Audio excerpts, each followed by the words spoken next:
profeta es un enviado de Dios que por lo general tiene la misión de llamar al pueblo al arrepentimiento. ¿Qué es arrepentimiento? Arrepentimiento es volver a hacer las cosas como Dios dice que debemos hacerlas. Es decir, vemos en la historia de Zaqueo que Zaqueo se arrepiente de haber robado y por eso devuelve 4 veces lo que se robó. Escuche, daré la mitad de mis bienes a los pobres. Y si he robado algo a alguien, se lo devolveré 4 veces más. Sí. ¿Por qué? Porque Dios dice que debemos devolver 4 veces si hemos robado algo. Entonces Zaqueo deja de robar, que es algo que Dios prohíbe, y hace lo que Dios dijo que hiciera, que repusiera 4 veces lo que se había robado. Eso es arrepentimiento, volver a hacer las cosas como Dios dijo que la hiciéramos. Y Jesús y sus discípulos predicaban el evangelio del arrepentimiento, es decir, llamaban al pueblo a volver a hacer las cosas como Dios dijo que la hicieran. ¿Por qué? Porque en la época de Jesús la gente no estaba obedeciendo los mandamientos de Dios. ¿Cuáles son los mandamientos de Dios? Los mandamientos de Dios son las instrucciones que encontramos en los 5 primeros libros de la Biblia, es decir, la Torá. Ahora bien, para ilustrar la función de los profetas y cómo aparecen también falsos profetas y cómo a veces un verdadero profeta se puede convertir en un falso profeta y cómo diferenciar entre un verdadero profeta y un falso profeta. Buena pregunta, hermano. Buena pregunta. Así que esta historia es súper importante, la encontramos en el libro de Reyes y es el capítulo 13, completo, todo el capítulo. Por orden de Jehová, un hombre de Dios salió del país de Judá y llegó a Betel, en el momento en que el rey Jeroboam, de pie al lado del altar, se preparaba a quemar incienso. El profeta gritó hacia el altar en nombre de Jehová: Altar, altar, en la familia de David va a nacer un niño cuyo nombre será Josías.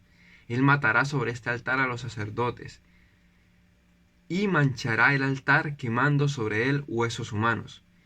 Y el profeta dio este signo: el altar va a romperse y se va a derramar la ceniza que hay sobre él.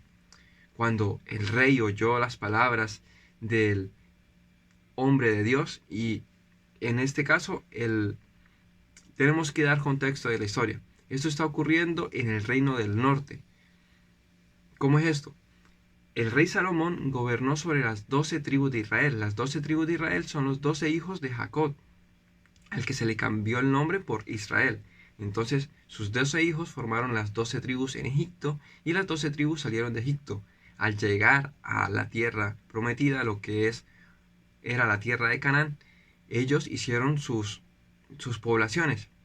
Se colocaron en el norte 10 tribus y en el sur 2 tribus. Y el rey Salomón gobernó sobre las 12 tribus durante toda su vida. Pero su hijo solamente gobernó sobre las 2 tribus del sur, lo que se conoce como la casa de Judá. Y las 10 tribus del norte fueron gobernadas por Jeroboam. Y vemos que en esta historia Jeroboam está en el altar de un dios pagano que él colocó en Betel. Él colocó 2 becerros de oro, uno en Betel y otro en Dan. O sea, se trata de un rey pervertido, un rey que no era conforme al corazón de Dios. Y a este altar que colocó en Betel, Dios envía a este profeta. Y veamos lo que pasa cuando el rey oyó estas palabras. Cuando el rey oyó las palabras del hombre de Dios y lo que decía contra el altar de Betel, extendió su mano que tenía puesta sobre el altar diciendo: aprésenlo. Pero la mano que extendió contra el profeta se secó y no pudo doblar el brazo. El altar se rompió y se derramó la ceniza, según la señal antes dicha. O sea, aquí hay otra cosa para reconocer a un profeta.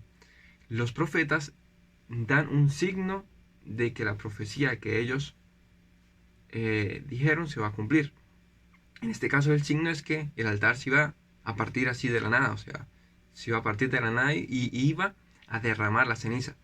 Entonces tenemos que efectivamente este profeta cumplió con ese requisito de hacer señales y maravillas, así como Jesús hacía señales y maravillas porque él también era un profeta y sus discípulos también hacían señales y maravillas porque estaban cumpliendo la función de profeta.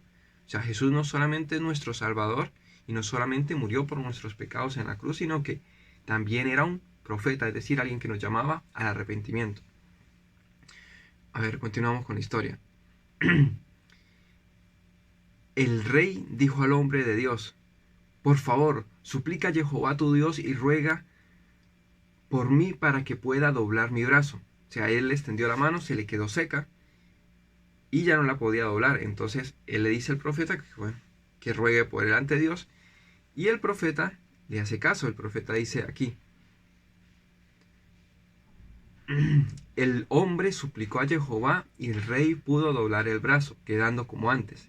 Dijo entonces el rey al hombre de Dios: ven a descansar a mi casa, que quiero hacerte un regalo. Pero éste le respondió: aunque me dieras la mitad de tus bienes, no entraré contigo, no comeré ni beberé en este lugar, pues Jehová me ordenó así: no comerás ni beberás agua, ni volverás por el camino que viniste. Y no regresó por el camino que había llegado a Betel, sino por otro. Y aquí es donde se pone interesante la historia. Vivía en Betel un anciano profeta. Vinieron a él sus hijos y le contaron cuanto había hecho en aquel día el hombre de Dios y lo que había dicho al rey. Su padre les preguntó: ¿por qué camino se ha ido el hombre para volver a Judá? Y él les dijo: preparen mi burro. O sea, este hombre quiere ir a hablar con el profeta. O sea, este profeta ve que hay otro profeta y él decide ir a hablar con él. Así que montó en el burro y partió tras el hombre de Dios, al que encontró sentado bajo un árbol. El anciano profeta le preguntó: ¿eres tú el hombre de Dios que ha venido de Judá? Ven a mi casa a comer algo. Pero el hombre contestó: no puedo volver contigo y entrar en tu casa, ni puedo comer pan ni beber agua en este lugar, ni puedo volver por el mismo camino que he llegado, pues así me lo ordenó Jehová.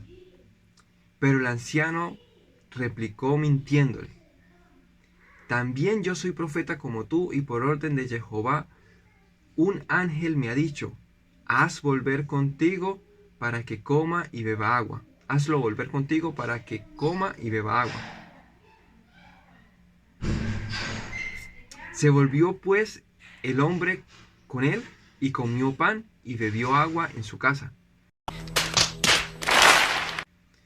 Cuando estaban sentados en la mesa, una palabra de Jehová llegó al profeta, al viejito, al anciano dice, el cual dijo con voz fuerte al hombre de Dios que había llegado de Judá: así dice Jehová, tú me has desobedecido y no has acatado la orden que te di, sino que te has regresado y has comido y has bebido en el lugar en el que te había dicho: no comerás ni beberás allí, porque por eso tu cadáver no será enterrado junto al de tus padres.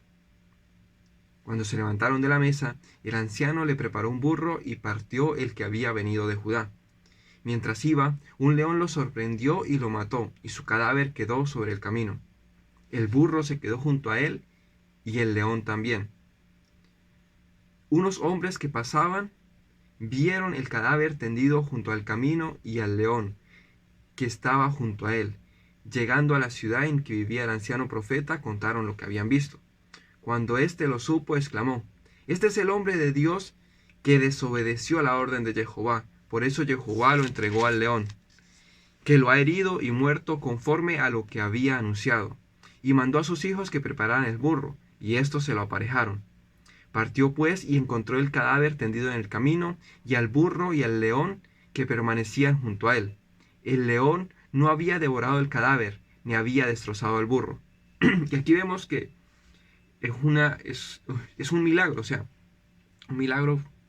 es un milagro porque el león no lo devoró a él, al profeta, ni al burro. O sea, el león fue enviado por Dios, y esto es una señal de que el león fue enviado por Dios, porque podría decirse, no, es que fue un accidente. No, fue enviado por Dios, tanto que solamente cumplió con la misión de matarlo. De hecho, aquí vemos que el profeta recoge el cadáver y el león no lo ataca. O sea, el león cumplió con su función y se quedó ahí como una señal milagrosa de que a pesar de todo no se lo iba a comer. Ok, seguimos. El profeta puso el cadáver sobre el burro y lo llevó a la ciudad donde hizo los funerales y lo sepultó. Dejó el cadáver en su propio sepulcro y lo lloraron según la costumbre.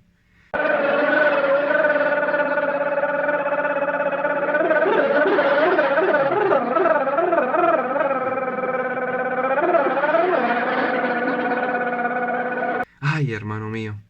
Después de esto, el anciano dijo a sus hijos, cuando yo muera, sepúltenme junto a él y pongan mis huesos junto a los suyos, pues él ha hablado de parte de Jehová contra el altar de Betel y contra todos los santuarios de las lomas que hay en la ciudad de Samaria, y ciertamente se cumplirán sus palabras.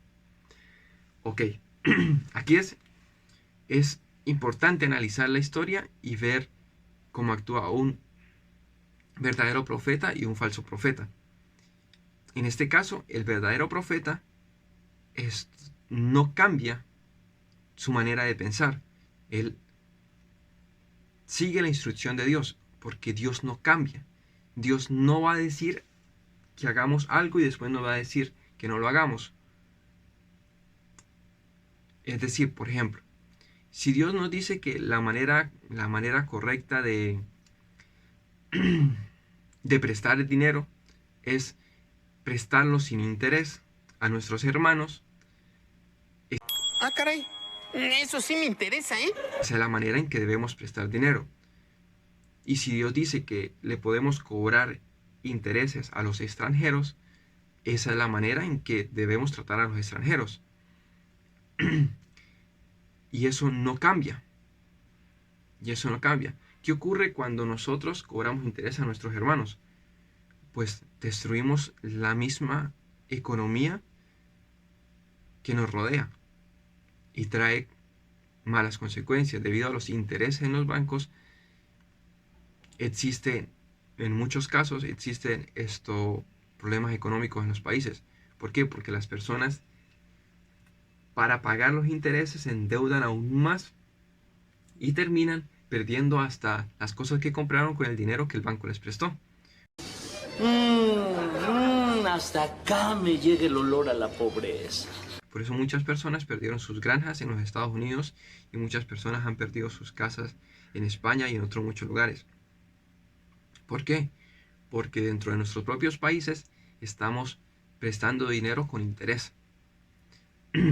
Bueno, la cosa es esa. Dios dice que hagamos las cosas de cierta manera y cuando no las hacemos de acuerdo a como Él dice, existen consecuencias. Y existen consecuencias muy malas.